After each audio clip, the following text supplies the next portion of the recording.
niyo po dito sa labas mga langga. So, nandito ako ngayon sa ferry. Ayan, makikita niyo po, napakaganda po ng ating klima ngayon. So, yan, makikita niyo po.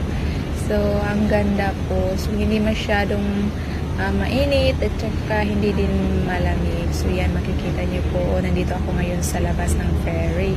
So, medyo windy dito. Ayan, makikita niyo po. So, yan din yung ibang tao din. Meron din mga tao doon sa loob. Ayan.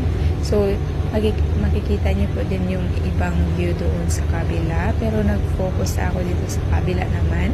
So, ipapakita po sa inyo. So, napakaganda po dito mga langga. Ayan, yun.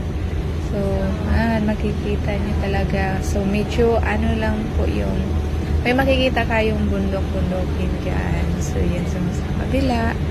So, yan. Napakaganda po dito.